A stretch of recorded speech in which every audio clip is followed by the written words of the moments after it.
we had a person in the family who was what they called retarded in those days. And she cried a lot. They kept her in grade 3 till she was 16, till she was 16. She'd come home from school and she would cry. I was 3 and it hurt me inside. If you had taken a baseball bat and smacked me across the back, it wouldn't have hurt as much. And it became my mission in life to fix the world for Dora. It's got to get fixed. To my amazement, and I was a little girl, I didn't understand that life doesn't go like that. And so those big brothers and sisters who had always pampered me, I took a different view. I guess they don't love me after all. I guess I'm not important. You know, and if you study spiritual truth, if you study psychology, you know that nowadays it's no big, people are quite aware of the effect that childhood has on how our personalities develop, how we see the world. That's the way I saw the world. I'm not important. Nobody really cares about me. And I became, first of all, angry because I felt it was unfair that people didn't fix Dora. And I became sad and I became full of fear. Now, you go into life with that. I can tell you things aren't, I understand now why I was such a mess and why it has taken a lot of effort and a lot of work, maybe more so, because sometimes I'm sober 47 years. And, you know, sometimes when I talk about some of the things that happened in my life today, people look at me kind of strange, like, how come you're not fixed? No, I'm not fixed. I'm alive. And therefore, I have to deal with life. I live a fourth dimension. I try to live a fourth dimension existence, but we're in third dimension. And in third dimension, COVID happens. Guess what? So how does all that fit? I didn't know. I tried. We went to church. That's why I mentioned being Roman Catholic. In those days, we went to church every Sunday, and I heard God spoken of. I didn't know what the deal was, but I knew that this God, they said, made the earth, and I love the sky, I love the sun, I love the moon, I love the stars, I love all that. And I thought, if you can make that, you can fix my sister. And I gave God his marching orders, and God didn't fix Dora. Not on my terms. God did fix Dora, but it was a process. And if I've learned anything, that's this whole business of learning how to use fourth dimension principles in third dimension living. If I've learned anything, I realize that's not something that happens overnight necessarily, because some of those old ideas are buried so deep. But I have to tell you that as time has gone on, I have been transformed. And I say that, I didn't say I'm perfect. I said I'm transformed. I see the world different. I feel different about the world. I feel different about you. I feel different about myself and about what's going on here. So that's the kind of child I was. And then, about God became a useless twit to me. I mean, I didn't know what to make of this. If God is good and God is love, I didn't understand. And when I was a child, we didn't talk about stuff. My family certainly looked after my sister, but nobody ever talked about the reality of what was going on. So my conclusion was what I've already told you. And then at 5, everything changed. Because when I was 5, I took a drink. Now, my father made homebrew. There was always alcohol around our house. I didn't know anything about this. One day, my father had his friends over, and little Mildred poured the booze, and I poured some into myself. And I was an alcoholic from the word go, because from the word go, I changed. I saw the world different. The world felt different. That nasty world that I couldn't operate in was gone. I loved people and people loved me, and Dora was okay and everything was fine. Dr. Silkworth, God bless him, he puts it this way. He says we get a sense of ease and comfort, and by God, I got a sense of ease and comfort. And I got that every time I drank, and that's what I chased for 35 years, because I could not cope with life cold sober. I didn't want to cope with life cold sober. I didn't like life cold sober, but I liked how I felt when I drank. And I can tell you that there isn't much that I haven't done. I chased that to the gates of insanity and death for 35 years. And by the time, I had lied, cheated, deceived, manipulated, tried to control the world. How does a 5-year-old drink? You drink the way you can whenever there's booze around. And I knew where the booze was. We'd go visit aunts and uncles. I knew where the booze was. And I was that good little girl. I'd say, anybody want anything in the basement? Because I knew that's where the booze was. And I'd go down there and I'd load up with that stuff as often as I could. And then I graduated from school. The one thing I am is smart. I graduated from high school when I was 14. I couldn't get into university in those days. And so I hung around with a bunch of boys. And we were a big choir and we had a great time. We partied and we drank and it suited me fine. That was the time in my life where I really enjoyed my drinking. And then one day, this went on for 3 years. And then one day I was about ready to go to university, and one of the girls spoiled it all. She announced she was going to be a nun, and everybody made a big fuss over her. And I didn't like the energy, the attention taken off me. So I waited. I waited about 3 weeks, and then I announced, I'm going to be a nun. And I expected they'd all make a big fuss. They did. They laughed at me. And I went to one convent and they said, no, you don't belong in a convent. We can't take you. I went to another one and they said the same thing. You don't belong in a convent. And I went to the pastor and he said, you don't belong in a convent. Get to the university. But now I've got something to prove. So by God, I'm going. And I found a convent finally who would take me. They said, we have a convent. So I joined the convent at Waterdown, Ontario. I'm from the West, so we got all my stuff together, took the train, and I remember the night I entered. My brother took me there. I was drunk, and I stayed drunk for 15 years. You see, I'm not going to elaborate on that, but I did. I did what I had to do.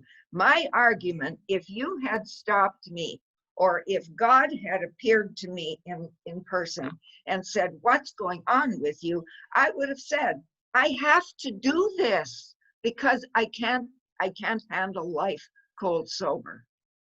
So the convent didn't stop me. After 15 years, Mother Superior took me aside and she said, you know, sister, she said, I don't think you really belong here. She said, I don't want you to leave, but she said, there's something, and you know, in those 15 years, nobody ever chided me about the drugs and the alcohol. Anyway, I got my dispensation, and I remember standing on the convent steps, January the 10th, 1966, and I thought my troubles were over. You know, when I think about this, I had a lot of education. I had a lot of opportunities, and I hadn't heard this. Nothing had changed inside. The old ideas that I had still dominated my life. And so, but now, this is another thing. For a lot of my life, if I was here, I wanted to be there. If I had this, I wanted that. If I had that house, I wanted that one over there. Because in the now, I could never settle down and be happy. You know, it's amazing to me, in the middle of COVID, being locked down and life being the way it is, I'm having a wonderful time. And, please understand that, because I see the world different. So I remember thinking, you know, everything's fine now. I'm not going to have to drink. 2 days later, I was down in the bar. I loved the bars. I loved the men there, and they loved me. And from there on, it was just a life of degradation. I don't know what else to call it. 3 months out of the convent, I'm put in jail. And I always like to tell this story because it's so outrageous. I'm out of a convent 3 months and I'm in jail. And I made such a fuss over it. The chief of police was in the jail that day. They brought him down to the jail, and I remember him. He had this paper with all the charges against me, and he's yelling at me, and he said, "What's wrong with you? You were a nun 3 months ago. Look at this." He said, "You shame us." What's wrong with me? I don't know. I couldn't have answered him. And he said, "You make sure you never hit this jail again." He said, "There'll be serious consequences." Well, I never hit that jail again, but where I started to hit was the psych wards. They locked me up 32 times and a couple of times in insane asylums. We didn't have treatment centers in those days. So people weren't aware of what alcoholism was. And so I met Dr. Hoffer about 2 years later. Dr. Hoffer was a friend of Bill Wilson's, and he watched, I guess, what was happening, me in and out, and carrying on the way I was. And he went to my doctor and he said, "This girl doesn't have all these psychiatric illnesses. She's an alcoholic and should go to Alcoholics Anonymous." And I was excited. I have a brother who got sober, who died 49 years sober. And he walked away ahead of me. And I remember my father calling me one time and he said, "You know, sister," he said, "your brother isn't going to die. There's a new organization in Saskatchewan." He said, "I don't know what it is," but he said, "It's so good." I think some days when we live where we do in 2020, it's good to think about this. When Alcoholics Anonymous was fresh, when it was new, when it wasn't, a common experience or a common expression, where we have sitcoms where they're practicing the program and all that kind of stuff. He said, "Your brother has been transformed." So when Dr. Hoffer said, "You should go to AA," I was excited and I went. And again, I didn't know. I can't, when I think about all the education I had and all that, I didn't know I had to change. I was in a convent for 15 years. We used to do 6 hours of spiritual exercises every day, and I didn't know the slightest thing about this. And so I sat there. I was waiting for somebody to transform me. I sat in AA for 5.5 years, stoned. I couldn't stand being sober. And I didn't want to leave AA because my dad said this was a great place and I wasn't leaving, and I didn't leave. But I sat here stoned. And this was when I met some of the great heroes on whose shoulders we walk. Cease Cargill, Chuck Chamberlain, Mac Cheater, Wesley Parrish. They didn't talk so much the program, they lived it. And when you were around them, you saw it. But at that time, I didn't understand that. I stayed 5.5 years. And one more time, I'm the loser. I left. I thought, I don't need AA. And I'm not going to go into all this history. That's enough of this. I left AA, and 2 days later, I was drunk. I jumped out of a window. That's how good my abstinence had been. See, without change inside, this doesn't work. And at that point, I was not ready to change inside. And so that's when the hospitalizations took, some more hospitalizations. I've had DTs, I've had convulsions, like I just couldn't stop. 38 electroshock treatments, that should stop you. Didn't stop me. And I wound up on a park bench. I had married my own psychiatrist. Also should tell you something about my level of stability and his level of stability. He too was an alcoholic. I didn't know that. And we had a high life for a while, but then we lost everything. And you know, this disease doesn't care how many degrees you have, and it doesn't care how much importance you have in the human world. And it really doesn't care about anything. It takes you where it takes you. And for me, it was break up the marriage, and I wound up on a park bench. And I don't want to go back to a park bench, but I'll tell you, that's where I needed to be. And I was there for about a month and a half. And on May the 18th, 1973, the police picked me up. I was in a blackout. I don't know what that was about. They picked me up, took me to a psych ward, and that was May the 18th, 1973. That's my dry date. I was in the hospital 2 days, and Sunday morning, the nurse took me to the washroom. And I said, I've become a woman of the streets, haven't I? I was homeless. I was penniless. I was friendless. I had nothing going for me. And I said, I've become a woman of the streets. And she said, yes, you have. What are you going to do about it? That was a very important question, because I came back from breakfast and I did say to myself, what are you going to do about it? And the decision I came to was, you, Mildred, have no clue how to live. You know, in the book it says, we have to concede to our innermost selves that we're alcoholic. I had done that years ago. So what? I need to drink. Leave me alone. What I had never conceded to was, I don't know how to live. And that morning, it was obvious. I had tried religion. You couldn't tell me anything about religion. I had tried the convent. I had tried education. I had tried the university. I had tried money. I had tried the high life and whatever. And I had just come off a month and a half on a park bench, dirty and unkempt. And I thought, I don't know how to live. I really don't.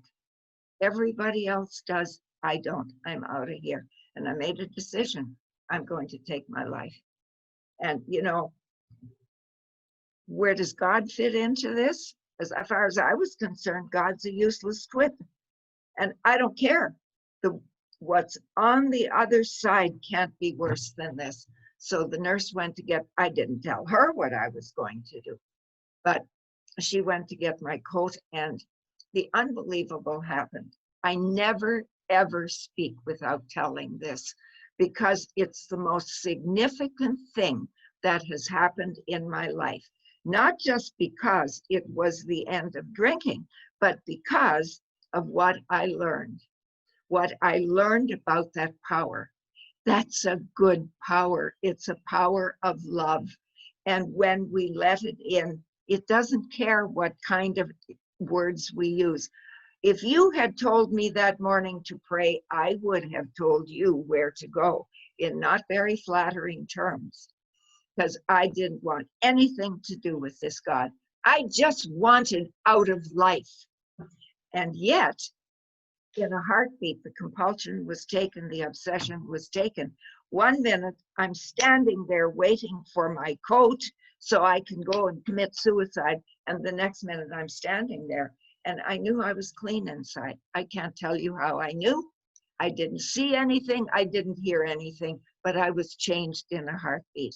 And of course, now when I look at what some of the great masters have said, God is invisible. You don't see God. And so that to me, it was unbelievable. And I remember saying, I don't know what this is, but I don't know how to live sober. I knew I didn't have to drink.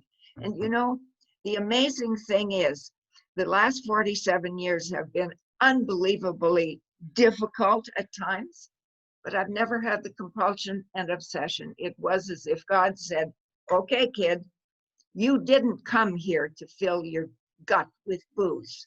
You came here.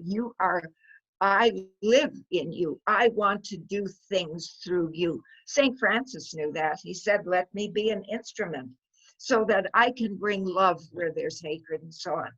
And it feels to me as if that's what God told my soul that day. You're going to tackle life now, cold, sober. That world you don't like, you're going to learn to face it because that's what you came for. And so as I stood there, I would guess this all happened in about 5 minutes. There was a rap on the door. You tell me, how does all this happen? The nurse has gone to get my clothes. I have this experience, and there's a rap on the door, and the man stands there. And he says, you're in trouble, aren't you? I said, yes, you want to make something of it. And he said, no. He said, I came to offer you some help. And he told me about Donwood. And he said, if you've got a drinking problem, he said, because those of you that are new and young, you wouldn't know this. In 1973, there were no treatment centers. But Dr. Bell in Toronto had started a hospital treatment center kind of thing.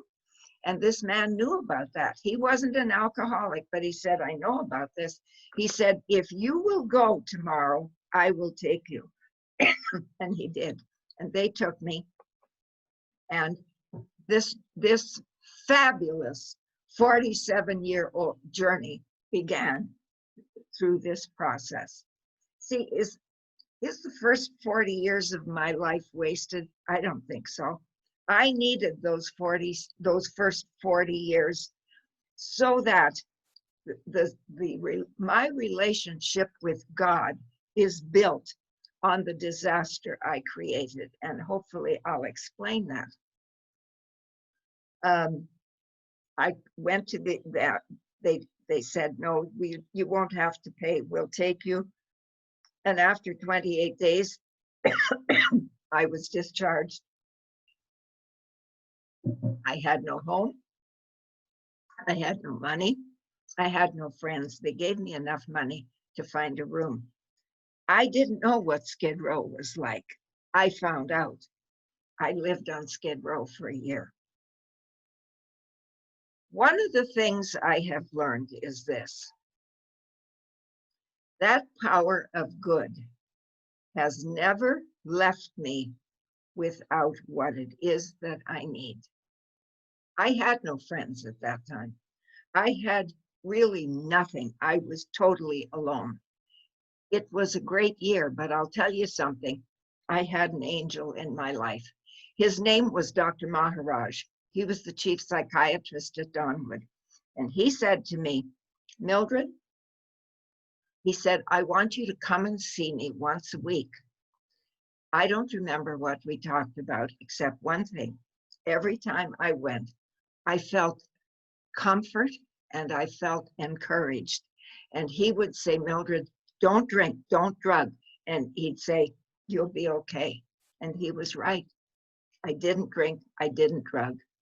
And I stayed sober that year. 6 months into this, I was in the institution one day and a man invited me to a meeting. I went with him. I didn't know where we were going.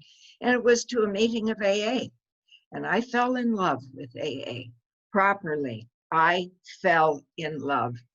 I wanted what people had. I couldn't have told you what I saw. I just knew there was something good here. And the amazing thing was people said, keep coming back. And I thought, what do you want me to come back for? I didn't have nice teeth and I didn't have nice hair and I didn't have nice clothes and I just kind of stood like a blob. I didn't have anything to say, and yet they said, keep coming back. And I kept coming back. And what happened in that period, that 6-month period, my first sponsor got drunk and 2 men stepped forward. This is one of the defining things that happened to me. They didn't just say, keep coming back. My first sponsor got drunk. These 2 men stepped forward and they said, you, Mildred, are too sick to stay here if you don't do the steps. And I said, I can't read. That's how broken I was. They said, we'll read the steps to you. And they came an hour and a half early. And that was, they held me accountable for my behavior. My God, that's been powerful in my life. Being held accountable for how I am, for how I think, for how I act. That's how I've learned, and that's how I've gotten through some of the really tough times. Because it's one thing to be sober and it's one thing to go to meetings, but life has to go on. And I have to tell you that I got through the steps, and then the God shots started to happen. I call them that because that's what my friend Ken called them. He said, Mildred, you've had God shots in your life, stuff that happened that I could not have made happen. The magic and the mystery of what life is about. And those God shots are available every day if you need them. And for me, the first one was at the end of 7 years, no, the end of 1 year, a voice said to me, why don't you see if there's a teaching job? And within 24 hours, I had a teaching job. And that was the start of learning to live in the real world.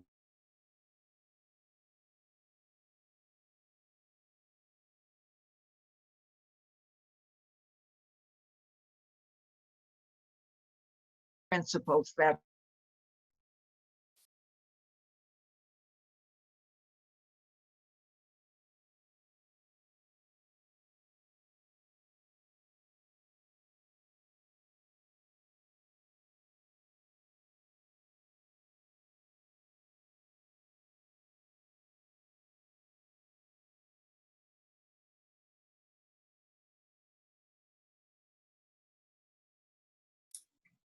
Mildred, you've locked up.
I'm just trying to get in touch with her now, so please bear with me.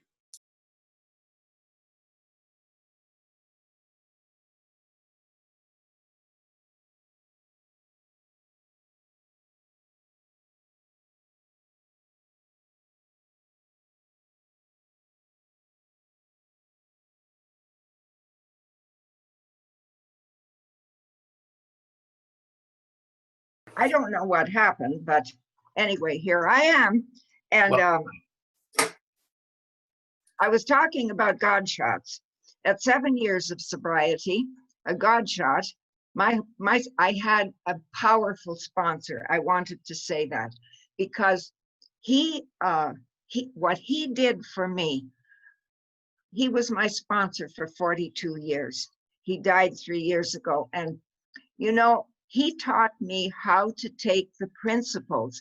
You know, it's one thing to go to a meeting, it's one thing to hear things, but how do you take the principles and apply them to real life situations so that you grow and keep growing? And he taught me that. And then at 7 years, another God shot, I bought my first house, and I was to buy many houses. And then I built my own house and I had life going. I had a big bank account. This kid that was on the park bench, everything had changed. And I thought, and I was a good member of AA on the outside. See, all that old stuff inside me had not changed, and I didn't understand that. And at 18 years, I had a real God shot. One day I was driving home, and in front of my view, see, I really believe that everything that has to happen as we're ready, this power of good lets it happen. And for me, it was that sentence, either God is everything or nothing. And I thought, I was 18 years sober. And I thought, what do I believe? Do I believe it's nothing? See, at that point, I had no relationship with God. Sometimes I think the goodness of God carries us to the place where we can. That's what happened with me. And I said, okay, God, I don't know what this means. I don't know what it means that you're everything. You'll have to show me. And at 20 years of sobriety, 21 years of sobriety, I became suicidal because I had thought that if I make lots of money and I'm successful and I was doing some speaking and, life, I had it so-called made. And as it turned out, I'm suicidal. And that's when the second portion of my life took place. People came into my life. A man came into my life. He was speaking at a meeting and he talked about his experience with the old messages he had taken on in childhood. I didn't know anything about that. When he said it, he told me where I could go to find out. And I went and I learned and I started the process of change. These last 26 years have been amazing because the God shots simply continued. I went to the States and I learned, Bill talks about this. I'm not going to get into it, but Bill talks about this in step 8. He says, we've got stuff buried below the level of consciousness. He says, at the time this happened, it gave our emotions violent twists. Those aren't my words, those are his words. And he said that have since discolored our personalities and altered our lives for the worse. And that was me. I'm sitting there 21 years sober. I am respected. I've got lots of money. I've had lots of success in the world, and I'm not okay. That's when the real stuff started. And that's when I started to meditate. And that's when, see, there's a statement in the book that I had ignored, or well, I read it, but didn't mean anything because I didn't have a relationship with God. And I could write a book on that one, I can tell you. Page 164, it says, see to it that your relationship with him is right, and then great things will come to pass. I had spent my life getting my life right with you, getting my life right with men, getting my life right with people who would sell me things or whatever. And things started to change. The phone rang. What else do you call this stuff but God shots? And it was Father O'Brien. And if you're from Toronto, you know what Pickering and Manresa. He said, I want you to come and give a retreat. I just laughed. I said, Father, I've been excommunicated several times.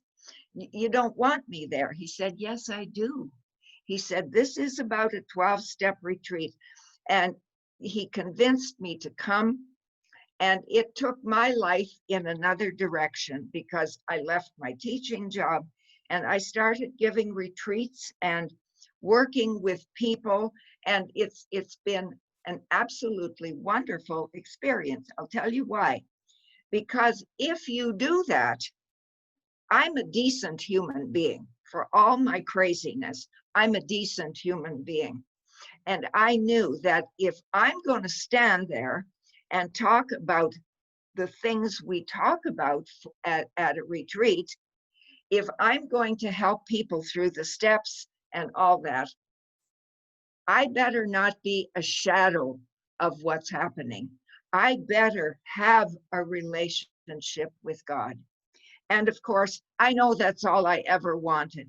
You know, I think Carl Jung said it right. He said he believed that every alcoholic was really seeking the spirit with a capital S in every bottle of spirits. That's why, that's what we're seeking.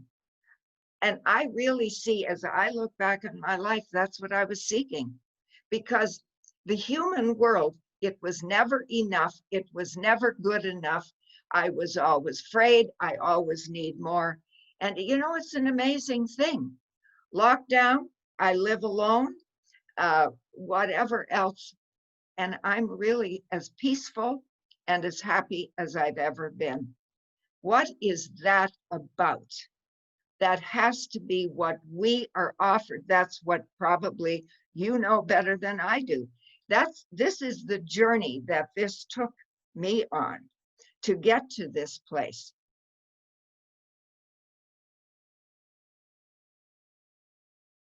I've done a lot of seeking. And I have a friend, he's from Russia. His name is Pavel. And he tells the story of how he tried, because he was raised as an atheist with communism and so on, and how when he needed AA, because they did have AA in Russia, in Moscow, how he could never stay sober until he said he realized his need. He was trying to figure out who's God, how does God work, and all that kind of stuff. And he said he realized that that wasn't what it was about. He realized his need for God, his need for God. And he said, I've never had another drink. It's been done. And that's really the transformative process. Like I said before, I've been transformed. That, and I'm sure you have too. Like, that's what I think this deal is, where we stop living to make the third dimension right, and we start understanding who we truly are, that we are divine beings. Otherwise, page 55 is a loss. It says there, deep down in every man, woman, and child is the fundamental idea of God. That's one of the pages that page 164 was important, but so was page 55. Because if the book is correct, and deep in every man, woman, and child is the fundamental idea of God, I've got to treat you different. And I can tell you, when I came here, I was as hard as a rock. I didn't like anybody. I didn't like myself. I didn't like the world. I didn't like God. I just didn't know how to handle everything. And now that has all changed. That has been changed, because that's what I think the process is. It's between the soul and God. You know, another statement that Bill Wilson made that I love, and he said, the day comes when we have to deal with soul-sized questions. And for me, that day has come. It has come through those God shots that I said. And that day has come to me through the fact that one day the walls came down. I didn't know I was operating behind walls. I was the one who wouldn't let you in. And one day I stood before a bunch of women, bawling my eyes out, saying, I don't have a friend in the world. And the reason I didn't have a friend in the world was not because of you. It was because of me. I wouldn't let you in. And when you don't let people in, when you've got this facade that you are pretending to be something that you really aren't living, I'll tell you, what you're getting tonight is the real thing. I am who I say I am.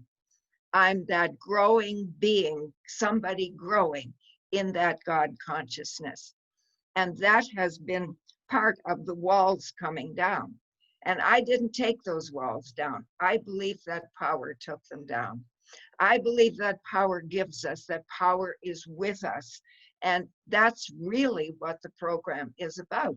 That's why we've got the power of AA, because when we are fed up with the old way of life, as I was on May the 20th, 1973, and the compulsion and the obsession was taken, and I've never had it back. I was still the old person with my old beliefs, my old ways of doing things and all that. And how would I survive? I survived because of Alcoholics Anonymous, because the steps, and somebody took me through the steps, and I've done those steps. The principles have helped me to live right and to change.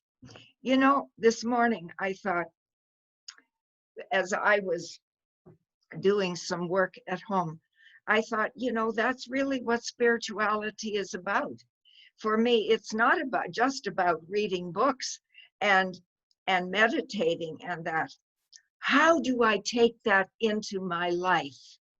You know, there were times years ago, where I tried to find happiness and I tried to find comfort in life. So how am I going to be a channel for God's grace if I haven't found it in myself? And I thought this morning, I was supposed to go to a meeting. I didn't have to go, but I was going to go. You know what? I was uncomfortable because my kitchen floor needed scrubbing and I needed to do the laundry. Now, in the old days, I would have gone to the meeting, or I might have tried some prayer to feel right. And I thought, you know what? If you want to feel good, get on your knees and scrub the damn floor. And I did, and I felt wonderful. And then I went and did the laundry, and I felt even more wonderful. And you know, that's the way it feels to me. What am I carrying from my spiritual relationship with God? How can God use me as a channel so that I can do what St. Francis said, be an instrument? So God's music, you know, when I think about Chuck Chamberlain, who sat with me many hours, I think about Cease Cargill, who always had a smile on his face, regardless of what was happening. And that's what they did. I heard the music of Alcoholics Anonymous through them.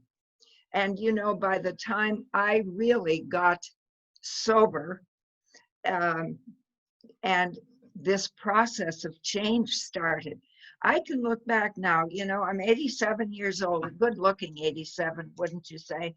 And I never used to say that, but now I don't give a damn. I'm having a great life. And I think that every choice, you know, I'm reading stuff put out by Humanities Team, and they talk about us being one. Religion has said that all along, but I never believed it, and I believe it now. Page 55, there's not a different spirit in you than there is in me. And I think about that. And why am I hearing the music now? I'm hearing it because I heard the music of AA from Chuck Chamberlain. I heard the music from Cease. I heard the music from people like Wes Parrish and Mac Jeter. And hopefully, because things have changed, that's what I think this deal is about. It's not about how much money I have, and it's not about how many times I speak, and it's not about what you say about me. It's about my ability, if called upon, to play the music of AA so somebody can hear it and be comforted like I was and able to stay here. You know, the thing about this is my heart has opened up. And you know, I read a lot of the stuff from a place called the Heart Mass Solution. And they say the heart is much more powerful than the brain. I used to think it was my brain that was going to figure things out. And now I realize it's all about the heart. I don't remember a lot of the things Chuck Chamberlain told me, except I remember he used to say, you think you're separate, that's your problem. And when you get that straight, you'll be fine.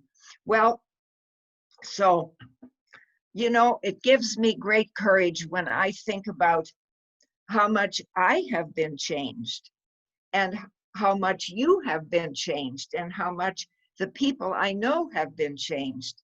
And I think one of these days when we're ready, we'll find COVID taken care of.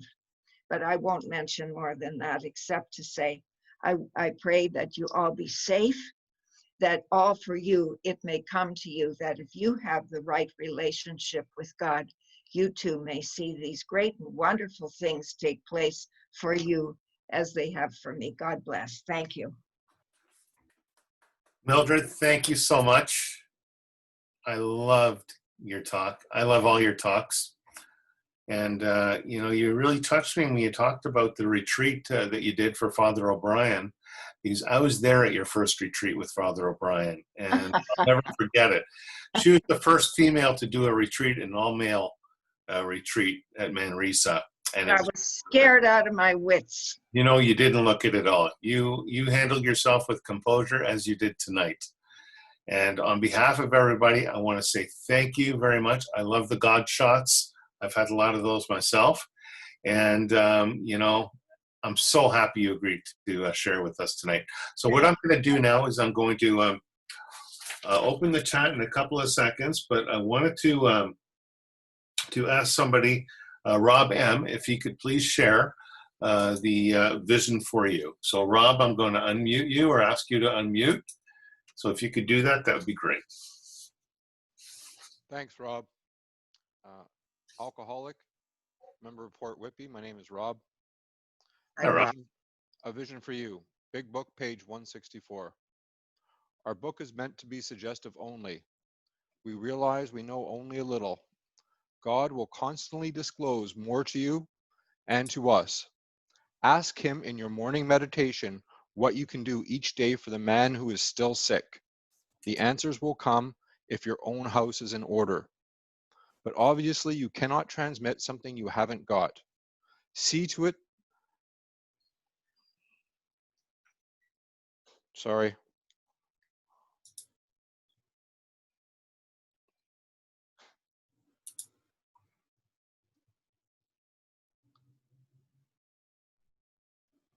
See to it that your relationship with him is right, and great events will come to pass for you and countless others. This is the great fact for us. Abandon yourself to God as you understand God. Admit your faults to him and to your fellows. Clear away the wreckage of your past. Give freely of what you find and join us. We shall be with you in the fellowship of the Spirit. And surely you will meet some of us as you trudge the road of happy destiny. May God bless you and keep you until then. Thank you, Rob.